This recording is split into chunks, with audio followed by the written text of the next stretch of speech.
buhayin o itaguyod. Pero po sa talagang sa makulangan ko ng kakayahan, nais ko pong dito.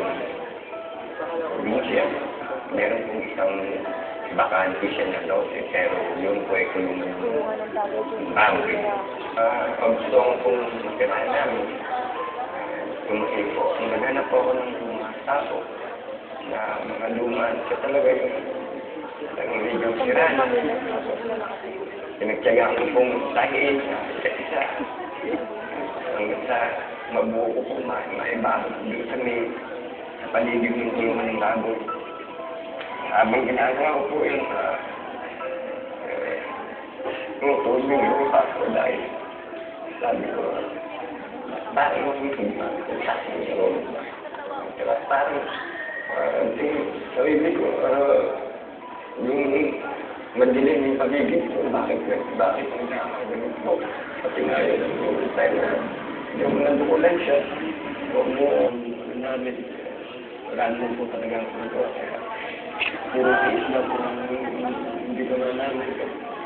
Ikaw man ang nakatira sa kulungan ng baboy, siguro mag-uugaling hayop ka rin. Ito yung nakita ko kay Antero.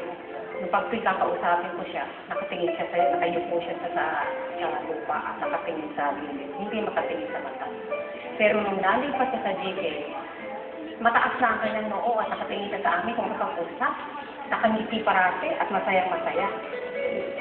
Meron akong nabalitaan na meron po tayo sinaganap yung seminar sa bayan nila sa GK Gawad Kadina. So, nag-apply ako sa kanya kasi parang interesado ko yung nabinig ko. Sabi, tinis ko yung mula sa malayong lugar hanggang dito. Sa lugar na ito, naglalakad lang ako para tumulong para magpaparis. Hindi ko rin alam na isa pa lang doon sa nabilag para napili na mailagay din sa maayos na sirahan. Hindi ko alam kung gawa mo o ano, hindi ko akalain na ganun kalaki, ganun masaya, ganun na ako mapapasaya para papagin ako sa pagbibigay ng bahay. Kumuha kami na taniman, tapos binigyan ko kami ng pinay. Sinapan po namin ang mga mahalin, binigyan ko. Nagkaroon po talaga ng paano sa anak, gano'n.